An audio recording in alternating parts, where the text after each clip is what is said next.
On this week's Vero Beach Social Media Pop-Up Podcast, we have the owner-operator of Lemmon Lines, Russ Lemmon.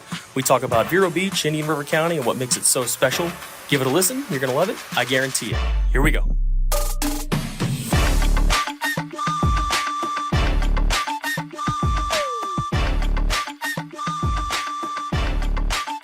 All right, everybody. Welcome to another edition of the Vero Beach Social Media Pop-Up Podcast. I'm here with Russ Lemmon. We're here at Sammy's on Route 60. And Russ is the owner-operator of Lemmon Lines. Before we get started, why don't you tell everybody what Lemmon Lines is, Russ? It's a weekly publication that's 8 pages, and it just has a bunch of things about what's going on in Indian River County. Yeah, so usually there's an article that you write. There's something from Ruth Stambridge, right? Pam Cooper. Pam Cooper, same person. It doesn't matter. If you're in Indian River County, they're all the same. Sophie, Julian, Yes. And then you've got a top 1,000, 1 million, 1 billion countdown or something. Seems like it, doesn't it? Yeah. The ongoing countdown. Yeah. But yeah, the top 500 songs. I love music. Yeah, and you have these little lemon lines, lemon drops. Was that the previous? What was lemon drops? Was that a previous? I used that in the press journal. Actually, I've used that all my entire career. Gotcha. I love that. Yeah. Yeah, it's just tidbits about random stuff. Yeah, so you're always talking about the local community, Indian River County. What made you start this publication? Well, I wanted to control my own destiny. I was working at the Press Journal, and I was, 55 years old, and just didn't feel good about the state of the newspaper business, even though my wife still works in the newspaper business today. But I didn't feel good about the future, and I just wanted to control my own destiny. So, for those of you that probably aren't from here, or maybe you just moved here, maybe you're listening from somewhere else or watching from somewhere else, we had a really great paper for a long time, the Press Journal. Yeah. And so I'm going to assume you started working for them when it was still under Mr. Schumann and still the Press Journal? No, it wasn't under Schumann. Okay. I started here in late 2016 and worked 2006, I'm sorry. Yeah, I was going to say, 2016. I've known you longer than that. So I started in 2006, worked 7.5 years there. And, Schumann was long gone. It was Scripps by then. Gotcha. So, Scripps bought it from Mr. Schumann. And then who is it that owns it now? Gannett owns it now. Out of Tennessee. The name was escaping me. But anyhow, so when did you start the publication? It was October 2014. October 2014, so 7 years into this. Yeah, 7 years into this. Hard to believe. And I see you've got an issue here. Is this week's issue? Is this the new one? The new one, all right, so it's issue 369. Yeah. So 369 weeks you've done this. Yeah. That's amazing. It's amazing. Yeah, 1 week bleeds into another. It's just incredible how you blink and, it's a year's gone. So I remember you telling me, because I asked you, when you told me about this, I'm like, this guy's crazy. This isn't going to go more than 6 issues. And here we are at 369. But you had mentioned something interesting to me. You had done this before, right? Didn't you do this somewhere else? Yeah, I did it in Toledo. It didn't, it only lasted a couple years. Actually, 104 issues there. It just, it didn't, what it was is it was up to me for ad sales. So that's not a good thing where you want someone like me selling ads. So right here, Sophie Julin sells the ads, and it's much more pleasant personality. So. Well, this is obviously driven by ads, and so you do ask your readers, which I think is really cool. Hey, make sure that you do read through this and you see who the advertisers are, and you do go and visit them. Yeah, that's super important. I mean, a lot of people don't get the correlation between advertising and if it's not there, it's not going to be there because of ads. And right. It's advertising sales is everything, as you know. I know all too well. Yes, and yes, our business falls on me for advertising sales. Yes. And I don't hate it. Sometimes I kick myself because I don't think I'm that good at it. Mm-hmm. But anyway, yeah. So this community, I mean, you've got a lot of support. How many people have been in every single issue? Is there anyone? Yeah, there's 4. I can name them. Sure, shoot, go for it. Okay, Lowther Funeral Home, Vision Plus, Treasure Coast Music, Jewelers and Music, and Sandpiper Pest Control. That's awesome. So the loyalty of the advertising, just in advertisers in general, is just really heartwarming. It really is. I so humbled by what they do. Well, we believe in it. We advertise in it. We're in there. We haven't been there 369 issues because we haven't been in business 369 weeks. But yeah, we've been in there since day one of our inception, and we love it. We think Lemmon Lines is great. So all right. So you did this in Toledo. What got you to Vero Beach? After I did tried it in Toledo, I worked for a newspaper there called The Blade, and my wife was also working at The Blade at the time. So we were looking for places to move to. We were afraid it was a family-owned newspaper there, and we thought they were gonna become corporate-owned, like say a Gannett or what have you. So we didn't want to do that. We wanted to work for the family-owned paper. And we started looking for opportunities out there. And one of the opportunities was down here in Florida. We had both worked here before, and it's a funny story, but in Toledo, the editor. I don't know if how this is going to sound. It doesn't matter. Nobody listens to this anyway, Russ. Go ahead and say what you want. In Toledo, the parents of the editor of the Press Journal at the time, Mark Tomasic, lived in Toledo. So when we applied, Mark asked his parents about whether they read my column in The Blade, and they go, "Oh yes, we love him," in The Blade. So, we ended up coming down here in part because of his parents loved my column in The Blade. It's so funny what a small world it can be sometimes. It's a very small world. Now, you said you had worked down here before? Yeah, I worked as a sports writer in Fort Pierce back in the early 90s. Were you at the Tribune or? I'm trying to think of the years. Man, they all go together. Yeah, I worked for the Tribune for a couple of years. Gotcha. I had no idea. I never knew that. Yeah. I can't. All the years are blending together. I can't remember if it was the 80s or 90s.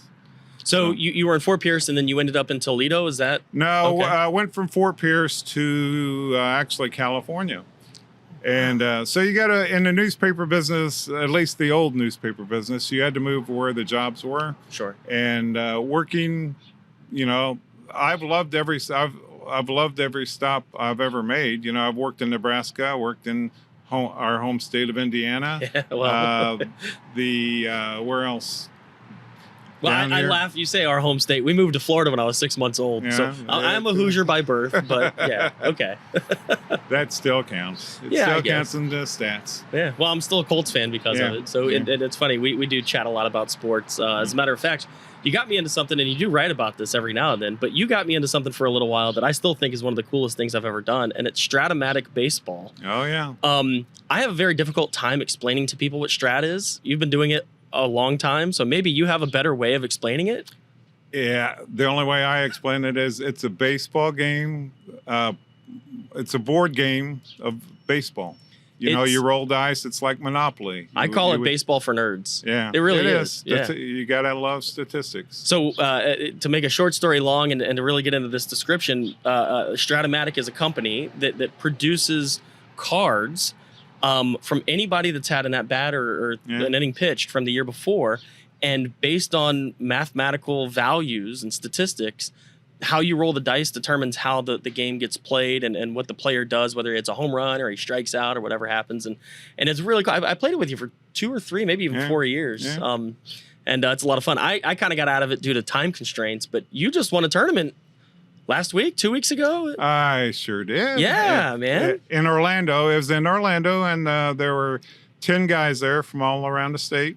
And it was my first tournament win since, I think, 2017. So a long drought. And so every now and then you hold one of these tournaments over at Captain Hiram's, right? Yeah, we had 2. We've had 2 at Captain Hiram's this year. And it's a perfect venue to have a tournament. And it's... the guys love it there for the obvious reasons, the scenery and the beer and all that kind of stuff. But it's such a good camaraderie experience to play.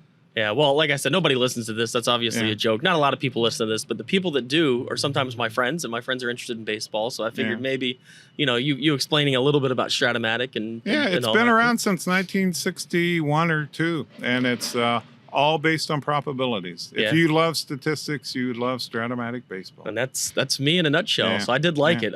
Maybe, when the kids get a little older and I'm not involved in Little League or running a business or whatever, it's a good retirement sport for me. So anyone still there? Hello? Hello?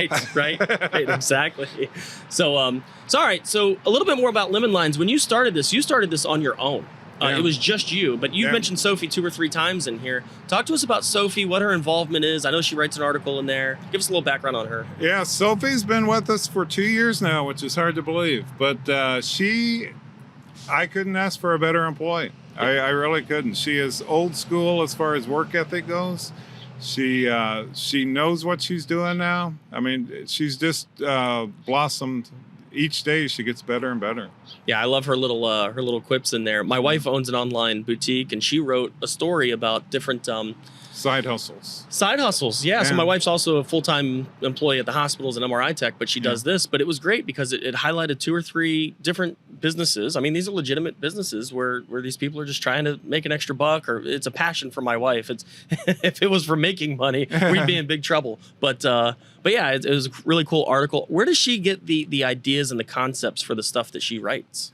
Just an ear to the ground. As you know, that, and she sees stuff on Facebook, and she's just very good about hearing things. Sure. And what's going on. Yeah. So same thing with you. I mean, your Lemmon Lines, all those little quips in those articles. Same concept. I mean, you're just out and about delivering these and talking to people. And definitely out and about. And also I get a lot of emails and from people asking, what's going on here, what's going on there. Yeah. It's I'd say more receive more tips that way.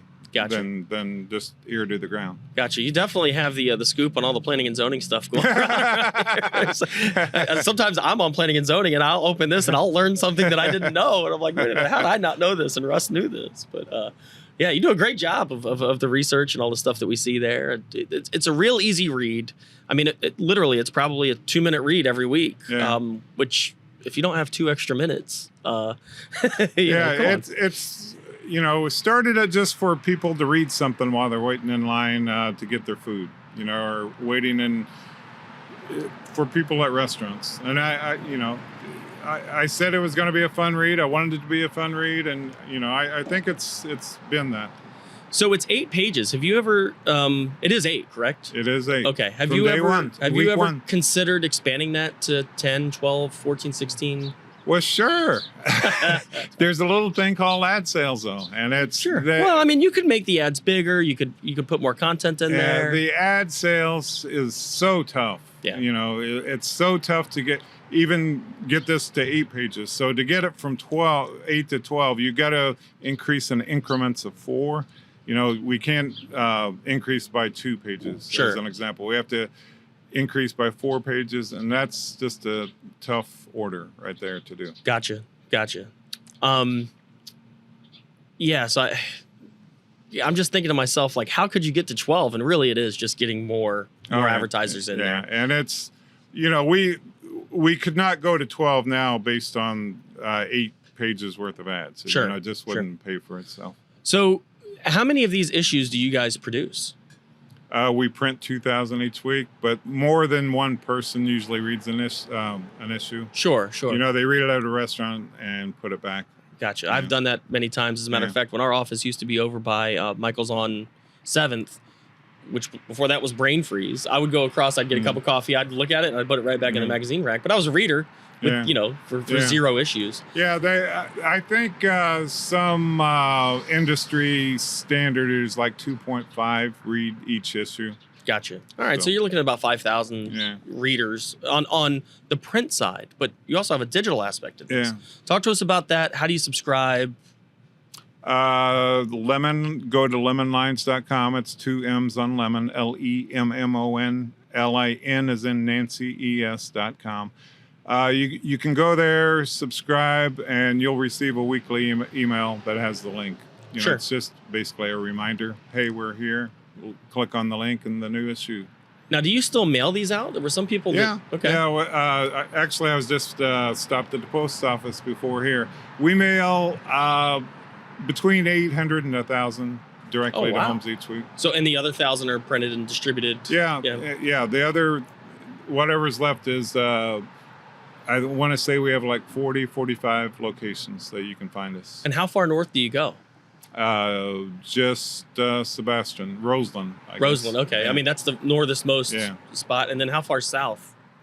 We are at Lutina's Pizza in Lakewood Park. Oh, wow. Okay, so you go down to Fort Pierce. Yeah, if you want to call it that. You don't love going down there, it sounds like. No, I mean, that's our only location in Lakewood Park, and it's just, people know we're there. Yeah. So...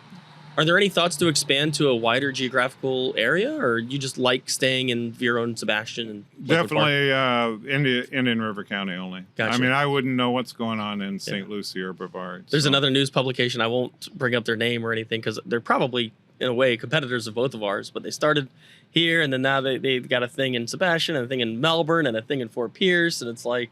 at some point, kind of like the Press Journal, going all the way back to that, at some point you lose that local feel. And I agree with you. I think it's great that you're staying here and, back to the Press Journal from my aspect as a columnist, that was a big reason why I left, is because they wanted me to write more regional columns for St. Lucie and Martin County, and there's just no way I was going to do that. Yeah, there's not a whole lot of news that comes out of Vero Beach in that publication. Yeah.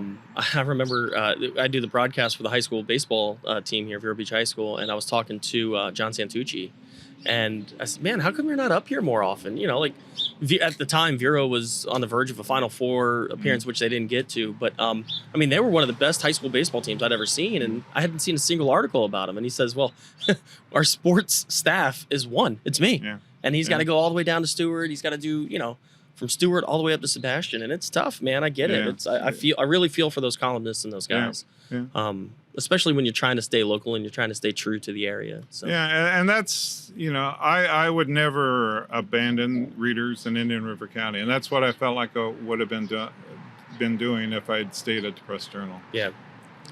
Well, today is Monday, November 1st that we're recording this, but this will be released Friday, November 5th, so in 4 days. So I'm going to ask for a little prognostication from Mr. Lemmon here. So tomorrow is the city council election for Vero and Sebastian. And truth be told, I don't really follow Sebastian all that much. But I would like your guess on who wins tomorrow's Vero City Council election. There's two open seats, right? I think there's 7 candidates. Yeah. So to give a little background on this, I used to do political consulting, and I would email Russ every year with projections and who I thought would win. And even a couple of years, I'd give exactly how many votes I thought would get. And I got one right on the money. I got Laura Moss right, and I can't remember which year, but right on the money. So now I'm turning the tables a little bit. I'm asking for your projections. I'll go with Ray Neville, number 1, and Tracy Zudans, number 2, and Charlie Wilson, number 3. So I'm gonna go. I'm gonna have the same 2 winners, but flipped. I think Tracy Zudans gets first. Ray Neville gets second. I could see Charlie getting third, although not a great article a couple weeks ago that may have hurt him. But I don't know. I guess I don't have a third place in mind. Again, I've been out of the game for a long time. I with a gun to my head, I may not even be able to name all 7 candidates. So, all right. So can we re-record this on say Wednesday? So we look smart. This portion, we should just cut this out on Wednesday, and I'll give you the exact vote totals and everything. All right. So here's the other question that we ask every single year: how many votes will Brian Hetty get? What's the over/under? I'll say less than last time. I don't know if it's... Well, I mean, there's 7 people. I don't know what he normally receives. Is it 800, 900? I think like that? In big years, like presidential years, when there aren't a lot of, there might be 3 or 4. Well, I guess presidential year, there'd be at least 3 because they elect 3, but maybe 5 candidates. I think he gets like 800. But off year, 7 candidates, woo. I don't know, 100? I'll say 100. I'll say over 100. Oh, we're sitting out shooting this in front of Route 60 at Sammy's. And Get out the cameras. Yeah, I thought I was going to get hit. Well, we've got about 14 of them out here recording this. But So, okay. We talked about Lemmon Lines. We talked about your history, getting here and starting Lemmon Lines. We talked about Sophie. We talked about Stratomatic. We talked about elections. Anything you want to add? I don't think so. It's just, at age later this month, I'll turn 63. So, we're looking at probably 150 issues to go in this before hopefully Sophie will take it over one day. So you think you can get to issue 500? That's 131 away. Yeah, I definitely want to get to issue 500 for sure. And it'll probably go beyond that. So is that your plan to stop at 65, 66, somewhere in that range? Yeah, somewhere in there. Okay. I've got at least maybe 3.5 more years to go. Okay. And is that the extra strategy? Hand it over to Sophie? And I hope that's the case. Yeah. And, I don't know whether she'll want to do it, want to continue to do it. She sounds like she wants to continue to do it, but I hope she does. Well, she was invited to be here today. She was out of town. She couldn't make it, which is unfortunate because I think she would have added quite a bit to this. And I do think a lot of energy. Yeah. I do think for the record that she would be a great successor. I mean, I really think she does a great job with it, and she brands it well. I really enjoy what she writes in there. I enjoy, like you said, the energy that she brings. I think that she would she would do it justice by taking it on. So I hope that she agrees to do that, because I don't want to see it go away for sure. It really is one of the few pieces of local journalism, for lack of better words, that you can find. Yeah, I mean, our number one comment is you tell us what's going on in the community. Yeah. And we get that constantly. Yeah. And, that's what we try to do. Yeah. To keep people informed. So, okay, well, anything else? I don't think so. Andy, you got anything? I think it was great. I'm just curious if everyone's okay in that accident. Oh, man. Yeah, bad accident. It was just like a minor fender bender. It sounded bad from here, but even with the headphones on. Somebody going the wrong way down US 1. Yeah, Route 60. Yeah, it's a one-way street. So maybe you can write about that. Hey, I was in this podcast. There was this accident. But anyhow, yeah, this will release Friday, November 5th. So what about you? What about me? You enjoying this? You and Andy? Oh, good venture? Well, I can't speak for Andy. This is amazing. Yeah, this has been wonderful. Yeah. I'm having a great time. We're doing a lot of new things. These podcasts, for one, we do a weekly vlog that we produce every Sunday. It gets released, and having a ton of fun. Yeah. So yeah. What's the number one lesson you learned from your first stop to here? Ooh, I didn't know I was going to be interviewed. The number one, well, I don't know if it's the number one. I would have to really sit and ponder. But one thing that I learned is in our industry, for businesses like ours, we really have to avoid being the cobbler kid shoes, if that makes sense.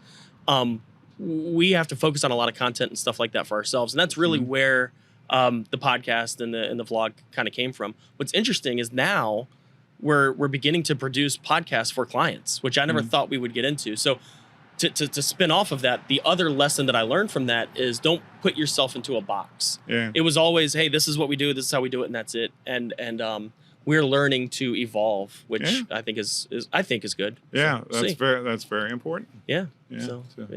So all right. You want me to come more?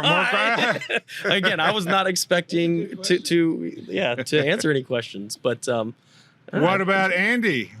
Why don't you brag on him? Andy's great. No, like I said, I can't speak for Andy. I hope Andy's enjoying it. Andy, you can speak for me. and Andy came over when we started this thing, and I mean, I'll speak for myself on this. None of this would be happening right now if it weren't for Andy. I was impressed how the time he spent setting all this up. And all that. If you guys haven't seen it, it looks like a Hollywood production here almost. 6 cameras, a lot of lights. We are outside, so we don't need a ton of lights. But if it were just me and I were running Verbiage social media all on my own, it would be a much, much more abbreviated version of what you're seeing out there. There wouldn't be as much content. There'd be no podcast. There'd be no vlog. It would be me sitting. I built a little office in my garage, which is kind of funny. When I started this, that's what I thought I'd be doing. And I'd be sitting in there every day just producing ads. And then that would be it. Yeah. And Andy, while he's incredibly valuable to our clients, I mean, he's infinitely more valuable to the business for the things that he's able to do for us. So, this is very impressive what you guys do. Oh, thank you. You could become, my wife, I shouldn't say my wife and I. My wife watches like Hallmark movies. Sure. Those type of movies. Yeah. And in the old days, everyone was a journalist. You know, Okay. their job was a journalist and all that. Right. And their job now, they have their own podcast. I feel like I've turned a corner. There you go. Maybe the Lemmon Lines podcast will be something that you know. Maybe you might wanna Sophie set will up. take that, start doing that. There you go. No, that actually would be a pretty good idea. Yeah. Well, it's great. I mean, and it's funny. We always turn all this stuff off, and then I talk to the interviewee, and we always come up with great stuff. And I feel like that's what we've done, but we haven't turned anything off. So I will talk, and it's not off the record, but it's on the record, I guess. Anyway, I think this is great for clients because you're a client of ours. I bring clients on. I talk to them. We give a little shout out to the place that we're at. Again, thank you, Sammy, for having us. Great Mediterranean food. I mean, we just ate lunch here last week, and it's amazing. But it gives at least a little. I mean, again, I joke around. Nobody listens to this. A few people do, but it gives some notoriety to the clients, to the place that we're in. It really is an added benefit of being a client. And I think it's good, and I have fun with it. And I learn a lot more. Again, I didn't know you lived in California or any of this stuff. So it's good. Yeah. So maybe think about it. Yeah, it was fun. So. Yeah, good. All right. So should I turn this off now, or are we going to come up with some more good stuff? All right. That's it. Again, thank you, Russ, very much for coming and meeting me. Well, thank you. Yeah. Thanks for having me. And make sure you subscribe to Lemmon Lines. It's LEMMONLINES.com. Lemon with 2 M's. And you can subscribe. You get an email every Tuesday. I get the email every Tuesday. Or you can pick this up at between 45 and 50 places between Lakewood Park and Sebastian. And it really is a great read. Again, it takes you 2 minutes to read through it. Support the advertisers that are in there. They're all great. And again, thank you, Russ, and thank you, Sam. Thank you. All right. And there's the horn in.